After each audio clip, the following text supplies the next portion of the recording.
Todas as quintas-feiras, das 15 às 16, a hora é da saúde. Espaço da Saúde, uma rúbrica do enfermeiro Gil Angélico.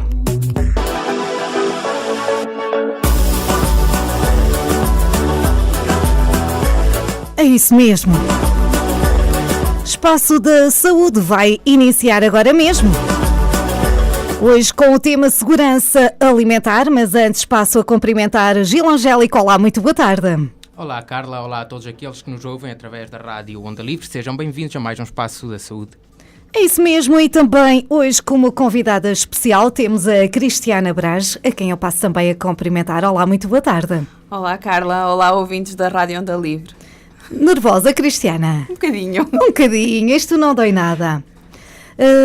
Vamos então iniciar o tema de hoje. Hoje vamos falar sobre segurança alimentar, que foi o tema do Dia Mundial da Saúde para este ano 2015, que se assinalou a 7 de abril, na passada terça-feira.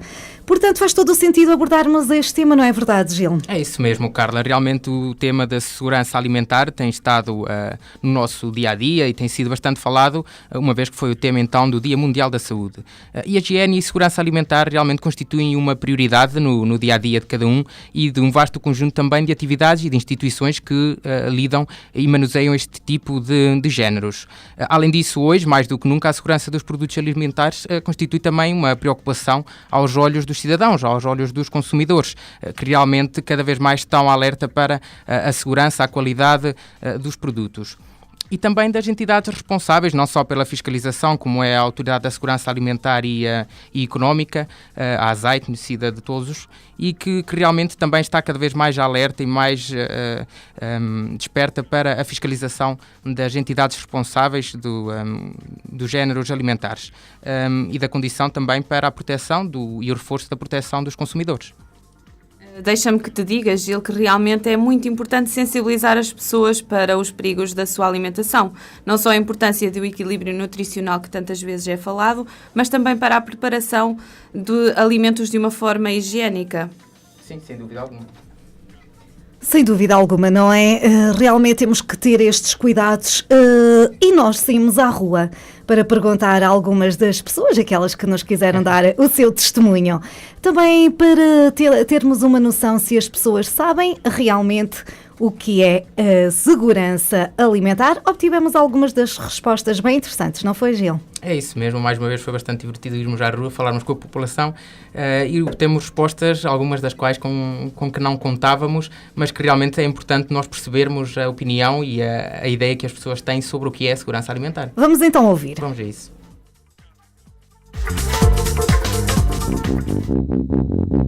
Será que sabe?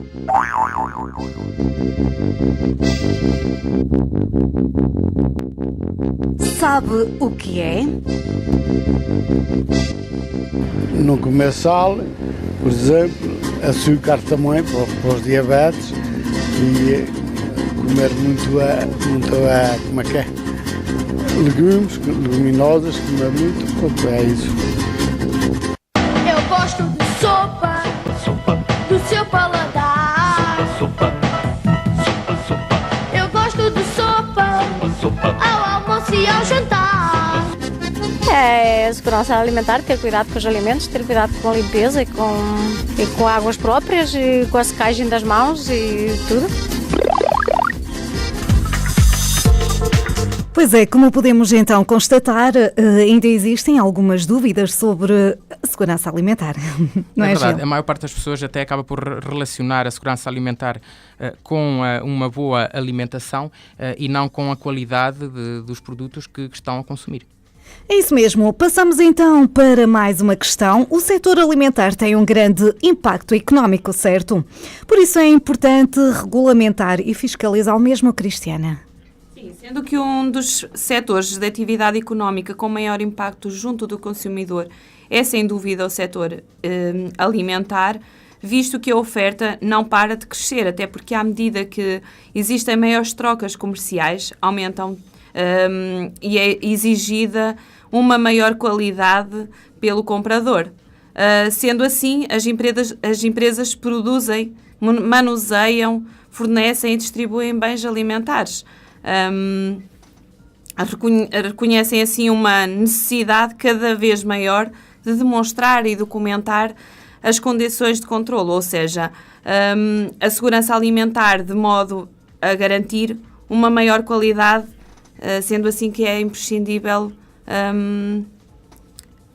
ter um grande impacto no setor económico, o setor alimentar. Exatamente. É importante realmente porque o setor económico da alimentação está presente e toda a gente intervém nele, não é? Toda a gente acaba por adquirir produtos alimentares e cada vez mais as empresas também estão alerta e pretendem dar uma maior qualidade daquilo que vendem e também como um atrativo para os consumidores. Importam-se também cada vez mais com as consequências. Com a qualidade e não com a quantidade, não é? Exatamente. Porque antigamente dava-se mais valor à quantidade, quanto mais produzissem melhor, porque mais iriam vender. Hoje em dia, cada vez mais as pessoas estão mais exigentes, já sabem, estão mais informadas e pretendem cada vez mais adquirir, nem que seja pouco, mas com qualidade. Exatamente, é isso mesmo. Importante ter mais qualidade e não mais quantidade. Exatamente. Fazemos aqui uma curta pausa. Vamos regressar dentro de alguns minutos. Passam então 27 minutos das 15 e nós vamos continuar com o tema de hoje, que é segurança alimentar. Há pouco estávamos a falar que os produtores privilegiam mais a qualidade dos produtos do que propriamente a quantidade, até porque algumas das doenças são causadas por alimentos e acabam também por trazer impacto negativo, não é verdade, Gil? Sim, realmente, sem dúvida alguma. Qualquer doença traz impacto negativo e impacto económico. As doenças provocadas por os alimentos não são exceção e trazem também realmente um peso socioeconómico considerável. As pessoas atingidas podem ficar realmente até incapacitadas ou pode levar mesmo à morte algumas das doenças e, por outro lado, as consequências económicas também podem ser graves para aqueles que vendem, para as entidades responsáveis pela doença transmitida. Daí também eles estarem cada vez mais alerta para a segurança alimentar. Então faz todo o sentido falar também de higiene alimentar. O que é e qual o seu objetivo, Cristiana? A higiene alimentar é um conjunto de normas que tem como objetivo estudar métodos quer de produção, preparação, transporte e armazenamento de alimentos sãos e em boa qualidade. Qualquer alimento pode ser contaminado, quer através dos perigos biológicos, físicos ou químicos. Ou seja, são micro-organismos que ocorrem durante a sua produção, a sua preparação, o armazenamento deles e a exposição e também na venda até, muitas vezes. Estes perigos que contaminam os alimentos podem provocar alterações quer superficiais, quer profundas dos produtos, diminuindo assim a sua qualidade e o seu tempo de conservação. Muitas vezes quem compra acaba por olhar e pela aparência adquire o produto alimentar e outras vezes porque tem uma aparência menos atrativa acaba por descartar e realmente há algumas alterações que podem levar apenas a uma alteração da imagem do produto que nós visualmente conseguimos detectar, mas há alterações que nós não conseguimos realmente apercebermos porque são causadas por micro-organismos e até ocorrem no interior e como os micro-organismos não são visíveis nós não nos apercebemos que aquele alimento está contaminado. Exatamente. E daí, então, várias são as doenças, penso eu, que podem ser transmitidas derivado a este tipo de manipulação errada sobre os alimentos. É verdade? Sim, sem dúvida alguma. Aliás, já toda a gente ouviu falar de doenças como intoxicações ou infecções alimentares, que são coisas também um bocadinho diferentes. Mas os alimentos podem ser contaminados através de vírus, de parasitas, produtos químicos e ou até mesmo pela poluição das águas e que vão dar depois origem a diversas doenças graves, como realmente as toxico-infecções alimentares. Muito bem, podemos então, ou existe alguma diferença entre intoxicações e infecções alimentares? Sim. Ou podemos dizer que se está a falar do mesmo, não? Não, realmente quando nos referimos a intoxicações ou infecções alimentares, há processos que diferenciam estes dois tipos. E realmente os resultados ou as diferenças vão surgir consoante a origem alimentar que resulta depois também num modo de atuação diferente do agente que vai causar a tal infecção ou intoxicação. Para explicarmos isto de uma forma mais simples, quando um organismo infectante, quando um micro-organismo necessita de se multiplicar no nosso intestino e o período de incubação desde que nós ingerimos o alimento até que se manifestam os primeiros sintomas é longo, então aí nós teremos perante uma infecção alimentar. Já no caso dos micro-organismos que se multiplicam nos próprios alimentos e até mesmo e que produzem depois toxinas, o período de incubação já é menos longo, é diminuído no tempo, é de poucas horas, e então vão acabar por aparecer os primeiros vômitos, o primeiro mal-estar, em poucas horas após a ingestão do alimento, e então aí realmente estamos perante as intoxicações alimentares que são banais no dia-a-dia. Não sei se queres completar com alguma informação, Cristiana. Sim, além destas situações, são também denominadas intoxicações, as ocorrências que resultam da ingestão de alimentos contendo ainda as substâncias químicas tóxicas ou até venenosas. Podemos até afirmar, penso eu, que uma intoxicação alimentar pode levar à morte, certo? Dependendo do tempo que demora até à detecção e depois da pessoa realmente ir até ao serviço de saúde. O que acontece, por exemplo, e que toda a gente ouve no dia-a-dia, quando as intoxicações alimentares ocorrem, por exemplo, consequência de produtos ingeridos numa cantina alimentar, num restaurante, os sintomas vão se manifestar em mais que uma pessoa e realmente é mais fácil a pessoa perceber-se que alguma coisa não estava bem, porque há mais gente a ter os mesmos sintomas e recorre-se mais previamente aos serviços de saúde. Quando acontece em casa, imaginemos por água contaminada, a pessoa até acaba por desleixar um bocadinho. Isto será que foi alguma coisa que comi? Será que não foi? E como mais ninguém manifesta esses sintomas, acaba por demorar mais tempo a ir até aos serviços de saúde. Quanto mais tempo nós demorarmos, claro que os sintomas e as consequências vão ser mais graves. Depois vai depender também do agente que está a infectar, não é? Se é uma salmonela, se é uma bactéria, vai depender o agente etiológico e as consequências que vai trazer, mas pode realmente trazer consequências muito graves para a saúde, como a morte. É frequente este tipo de doença? Olha, as intoxicações alimentares, toxico-infecções, digamos assim, acontecem realmente todos os dias. Podem manifestar-se de formas diferentes. A maior parte das vezes os sintomas manifestam-se de uma forma pouco evidente e quase não se identificam. E então acaba por, o nosso organismo sozinho acaba por conseguir combater essa infecção ou essa intoxicação e os sintomas acabam por desaparecer. Outras vezes não, a doença quando é provocada pela ingestão de alimentos contaminados e por algumas bactérias ou toxinas, manifestam-se após algumas horas os primeiros sintomas e podem durar mesmo 1 a 7 dias e é necessário aí a intervenção num serviço de saúde para corrigir as consequências. Este tipo de intoxicações ou infecções alimentares podem ser confundidas com mal-estar apenas, não é? E daí também as pessoas não terem aquela necessidade, pensam, de correr para o hospital ou ver o que é que se passa. Grande parte dessa sensação de mal-estar que acontece no nosso dia-a-dia são consequência mesmo de algumas toxico-infecções alimentares, mas que são muito, muito subtis, os sintomas não são muito evidentes e então acabam por passar por isso mesmo. Durante uma semana acabamos por ter esses sintomas, esse mal-estar, que acaba por passar sem qualquer intervenção. Sim. Muito bem. Cristiana, eu perguntava-te então, já que estavas a falar mesmo de sintomas, Gil, eu ia perguntar à Cristiana quais são os sintomas típicos neste tipo de patologia, se assim podemos dizer. Os sintomas vão depender sempre do agente patogénico e da quantidade de alimento contaminado que nós vamos ingerir. Mas os mais frequentes são sempre dor abdominal, a diarreia, os vômitos. Em alguns casos poderão ocorrer febre e dor de cabeça. Nos idosos e nas crianças, e principalmente nas pessoas que já estejam com outro tipo de doença, são estes os mais graves, os que estão mais propícios a ser contaminados com estes agentes patogénicos. Eu colocava a seguinte questão para um dos dois, para quem quiser responder. Sei que é mais grave, mas é mais propício uma pessoa portadora de uma doença crónica ser mais gravemente afetada por este tipo de infecções?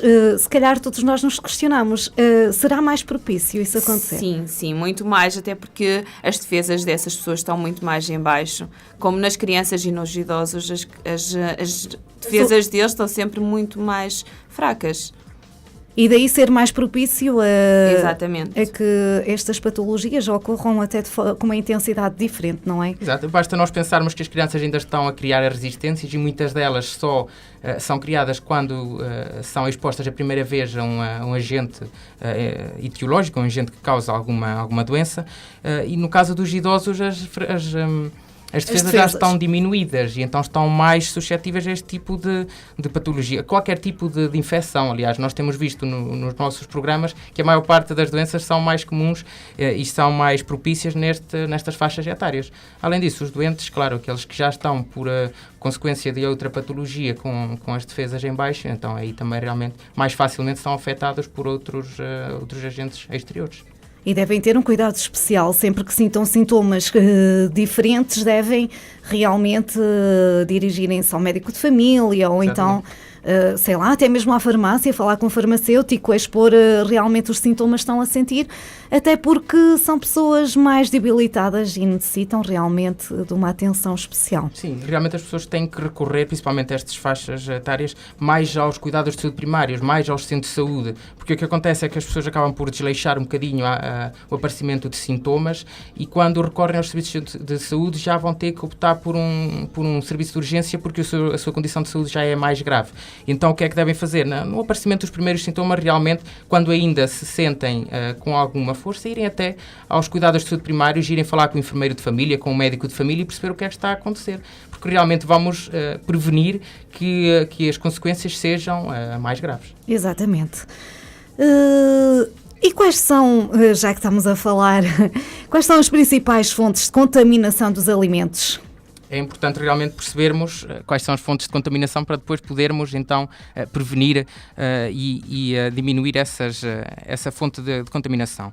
E nós próprios, o homem, é um portador realmente de bactérias na boca, no nariz, nas mãos, nos intestinos e podemos contaminar facilmente qualquer tipo de alimento quando os manipulamos ou até mesmo quando tossimos, quando espirramos e isto é normal que aconteça. Depois, os alimentos crus. Há também realmente aqui um maior risco, porque os alimentos crus podem ser veículos de contaminação, especialmente nas carnes, nos vegetais ou nos mariscos. Aliás, os vegetais são conhecidos também por transportarem bastantes bactérias por causa da terra, como a toxoplasmose. Podemos falar que é muito conhecida pelas grávidas e também se pode transmitir através da carne. Realmente é muito importante termos cuidado com os alimentos crus, com os alimentos mal passados e com a desinfecção dos vegetais. Também há um hábito erróneo que é, por exemplo, adquirir vegetais como o alface nos supermercados e depois não se faz a desinfecção desse vegetal. E realmente é importante que ela aconteça para diminuirmos o risco de uma infecção. Depois, os insetos e os roedores também podem transportar alguns tipos de bactérias. É importante, então, aí nós termos atenção ao armazenamento dos alimentos para que não sejam nem infectados por ratos, os roedores, ou por insetos, como os mosquitos, que também transmitem bastantes bactérias e perigosas. E depois temos também o caso dos pelos dos animais, que andam na rua e depois ao ir para dentro de casa vão levar algumas bactérias e na nossa zona é muito comum as pessoas terem também animais não só domésticos, mas também para consumo, como as aves, e elas também podem transportar nas suas penas bastantes contaminantes que possam levar depois ao desenvolvimento de toxicoinfecções alimentares, que é o que nós temos estado a falar. Além disso, quando as pessoas recorrem a pastelarias ou a alguns estabelecimentos onde sejam fornecidos produtos alimentares, é realmente importante perceberem que se aquele alimento está dentro do prazo de validade e no caso das pastelarias, os próprios bolos, os próprios cremes podem também transportar algum tipo de agente bacteriológico. Exatamente, Gil. Sendo assim, estamos então sujeitos a diferentes tipos de perigos, sendo eles biológicos, físicos ou químicos.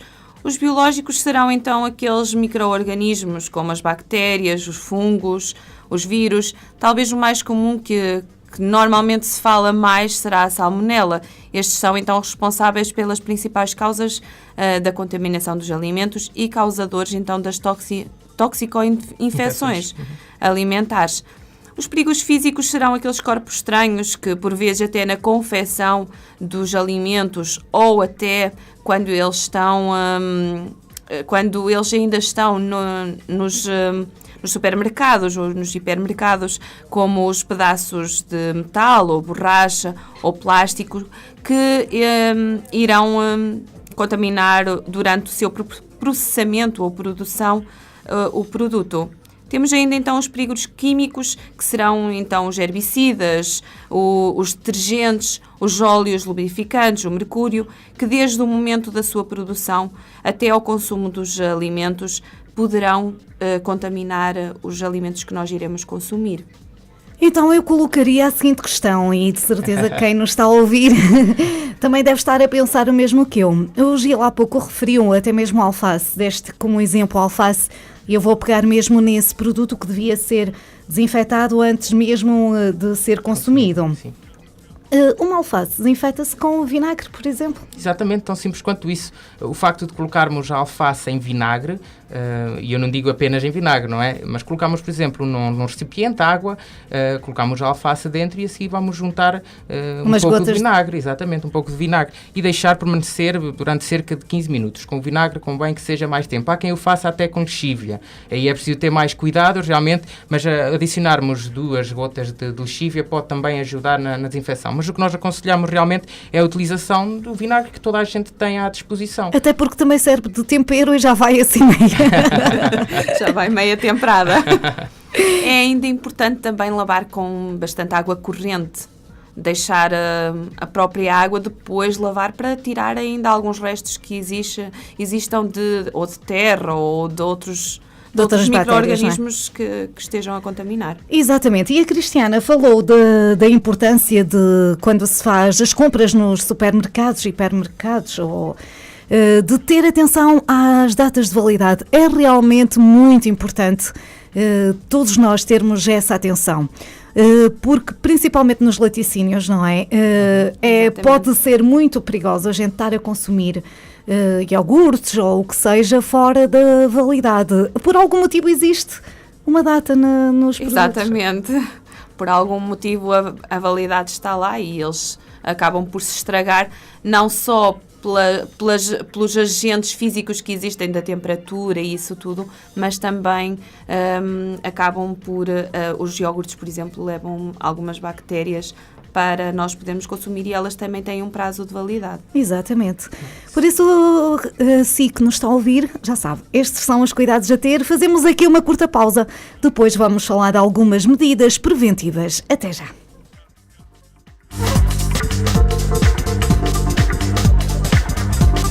Passam então 46 minutos das 15. Segurança alimentar. Estão a captar bem esta informação? Já sabia então, é preciso ter cuidado com as datas de validade dos produtos. E há pouco falávamos, por exemplo, do iogurte. E a Cristiana a enfermeira Cristiana tinha acabado de comentar que os iogurtes contêm também eles próprios bactérias. Mas não há que alarmar, não é verdade? Exatamente, os iogurtes realmente na sua produção têm alguns tipos de bactérias para que se mantenham, para os manter viáveis ao seu consumo. No entanto, essas bactérias fazem bem, não são prejudiciais, a não ser que realmente já tenha passado o prazo de validade e realmente é importante termos esse cuidado, porque se a data de validade passou, então aquelas bactérias também já estão ali há demasiado tempo. E então, além da data, também temos que verificar se há algum tipo de alteração no próprio invólucro. A composição também, exatamente.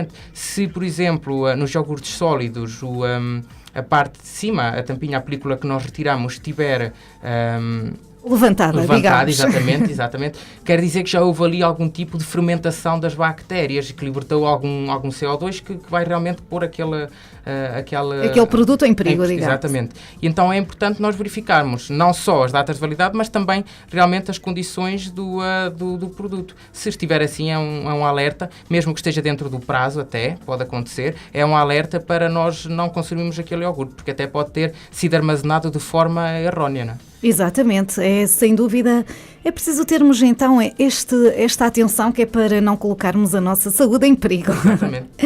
E a colocar então esta questão à Cristiana, quais são as medidas preventivas que devemos ter e que podem ser adotadas na contaminação de alimentos? É importante nós pensarmos que estes agentes que vão causar as contaminações não andam sozinhos, ou seja, não são levados de um local para outro sozinhos. Nós levamos-los principalmente através das nossas mãos, do nosso vestuário e de equipamento e utensílios que nós vamos manusear. Sendo assim, é importante ter muito cuidado e manipular o menos possível o alimento. Devemos usar pinças, luvas, até mesmo máscaras ou um avental, ou bata até, Para evitar estas contaminações, devemos evitar o contacto direto das nossas mãos com os alimentos. Antes Cristiana, disso, até porque, deixa-me acrescentar, até porque nas unhas nós é onde é que onde podemos armazenar. Levamos muito lixo e muitas vezes não nos apercebemos desse lixo. Portanto, é importante nós lavarmos muito bem as nossas mãos e mesmo assim evitar ao máximo esse contacto direto. Devemos ainda separar os diferentes alimentos, quer os cozinhados dos crus, as carnes, dos peixes, dos vegetais. Devemos ter este cuidado porque acabam por contaminar e levar contaminações de uns para os outros, que se podem evitar separando-os e até não utilizar os mesmos materiais neles. Devemos utilizar uma faca para os legumes, uma faca para os peixes, e assim também como as tábuas onde cortamos esses alimentos. Devemos ainda cozinhar muito bem os alimentos. É muito importante cozinhá-los muito bem, porque aí, como vai ser levado a grandes temperaturas, acaba por matar, podemos assim dizer, ali alguns dos micro-organismos. Cristiana, vais-me desculpar, mas há muita gente que gosta da posta à mirandesa mal passada, então por isso a Bruna posta deve ser bem passada. E é verdade, há muita gente que a carne gosta dela. Existe aí ainda algum risco, se pensarmos bem, existe aí algum risco. Claro que o nosso sabor também é aquilo que nós gostamos, também acaba por ser importante, mas realmente acaba por passar aí. Sim, o que a Cristiana quer dizer com isso, penso, é que devemos cozinhar a maior parte dos alimentos muito bem. Como é óbvio, há sempre exceções que não devemos fazer disso um hábito. Deviam haver, exatamente. O que importa aqui, realmente há o hábito de, até mesmo nos ovos e tudo, de serem mal passados, a carne ser mal passada, como eu estava a dizer aqui à Cristiana em tom de brincadeira, mas realmente é importante perderem-se um bocadinho esses hábitos e começar a confeccionar os alimentos devidamente. Não se deve consumir carne mal passada. As pessoas que gostam mais disso, mas realmente não se deve fazer, estão-se a colocar em perigo. É um risco que se corre, tudo bem, quem quiser pode corrê-lo, mas realmente não se deve fazer. Todos os alimentos devem ser bem cozinhados, bem passados, como disse a Cristiana muito bem. Exatamente, apesar deles saberem muito bem, muitas vezes, mas devem ser bem passados para podermos evitar ali algumas contaminações. E devemos também mantê-los numa temperatura adequada. Cada alimento tem a sua temperatura adequada a ele. Uns devem estar no frio, outros devem estar a permanecer no quente, mas devemos ter esse cuidado também. Devemos evitar também o contacto dos alimentos com os equipamentos e as superfícies que estão sujas. Não devemos passar do limpo para o sujo. Devemos ter sempre cuidado que eles vão do sujo para o limpo. Bem como os utensílios que estamos a manusear, também não vamos tirar do limpo para colocar no sujo. Devemos também manter depois uma boa desinfecção e uma boa limpeza dos materiais e dos utensílios que estamos a usar ou que iremos usar para podermos reduzir ou até mesmo conseguir eliminar os perigos que estarão inerentes à manipulação ou ingestão dos alimentos. Exatamente, porque não é só importante desinfetarmos os alimentos, como também os utensílios que nós utilizamos para a preparação desse próprio alimento, sem dúvida. Porque se utilizarmos a mesma navalha em tudo, imagine, pegamos na navalha, há uma fechadura estragada, vamos lá com a navalha, depois pegamos... Por vezes vamos utilizá-la para os alimentos. Exatamente. Convém realmente desinfetarmos também os utensílios com os quais nós nos servimos para a preparação dos alimentos. Sim, exatamente. Mas agora, cara, deixa-me só acrescentar uma coisa que eu estava a ouvir aqui a Cristiana e ela abordou aqui as temperaturas de armazenamento dos alimentos e deixa-me deixar um exemplo, que é o caso de nós comprarmos carne ou peixe fresco e depois congelamos em casa. E o que acontece é que realmente os congeladores que nós temos em casa não são os adequados para fazer a congelação dos alimentos. Ou seja, quando nós compramos produtos, carne ou peixe fresco, nós devíamos consumir na hora esses alimentos. Não devíamos congelar, porque o processo que a carne vai sofrer até ficar congelada nas nossas arcas vai demorar algum tempo, porque não atingem as temperaturas baixas suficientes para que não houvesse qualquer risco de desenvolvimento de bactérias. claro que é um risco que todos nós corremos, porque toda a gente vai comprar carne e congela em casa. Aproveita sempre, ai, está fresquinha, vamos levar, agora é que é. E é complicado com o dia-a-dia que cada um tem, com o trabalho, com a rotina, ir todos os dias ao supermercado a comprar produtos frescos, e então acaba por se congelar em casa. Mas realmente há também esse cuidado a ter. E quando congelamos e depois descongelamos, não devemos voltar novamente a colocar esses alimentos no congelador. O facto de estarmos a congelar, descongelar, voltar a congelar, vai ser propício para o desenvolvimento das bactérias, para que haja ali uma multiplicação dos agentes que podem contaminar então os nossos alimentos. Ou seja, nós congelamos, quando vamos utilizar, descongelamos uma única vez. E não devemos fazê-lo através do micro-ondas. É mais um conselho. Isto, nós aqui temos uma bola de neve, porque tudo pode levar então ao desenvolvimento de algumas Mas também não é para ficar então alarmados. Exatamente, não. Mas ter cuidado, ao fim e ao cabo, realmente manter um bom nível de higiene pessoal, vigiar o estado de saúde, vigiar o estado também dos alimentos e ter umas boas práticas de higiene são realmente fundamentais para que haja uma segurança alimentar. É isso mesmo. Em forma de conclusão, Cristiana, quem nos está a ouvir, qual é o conselho que deixas? Tenham sempre uma boa higiene alimentar, que tenham o máximo de cuidado possível, não lavar sempre as mãos, ter basicamente uma boa higiene pessoal e também com os materiais que vão manusear. Muito bem, Cristiana, agradecemos por teres aceito o convite também para estares aqui a dar o teu testemunho. Obrigada eu. Contamos contigo mais vezes, quando quiseres és bem-vinda, está bem? Ok. Muito obrigada, Cristiana. Obrigada. Gil, em forma de conclusão... Olha, é realmente reforçar aqui o conselho que a Cristiana deixou. Se realmente nós tivermos umas boas condições de higiene, umas boas condições para manusearmos e armazenarmos os alimentos, então vamos estar a prevenir muitas das toxicoinfecções alimentares. Não é? Façam pela saúde, previnam, melhorem a saúde e previnam a doença. É para isso mesmo que nós estamos aqui a dar estes conselhos.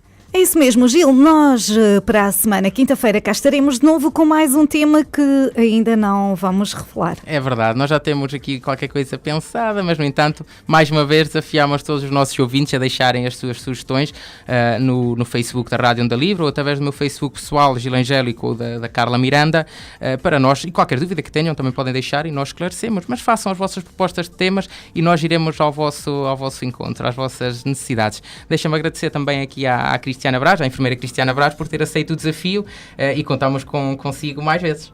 Obrigada, Gil. Muito obrigado a nós. Obrigada, boa continuação. Gil, até para a semana. Cristiana, até um dia. Até um dia. Quanto a si que está na nossa companhia, não é até um dia, é até uns breves minutos. A continuação de uma excelente quinta-feira. Até já.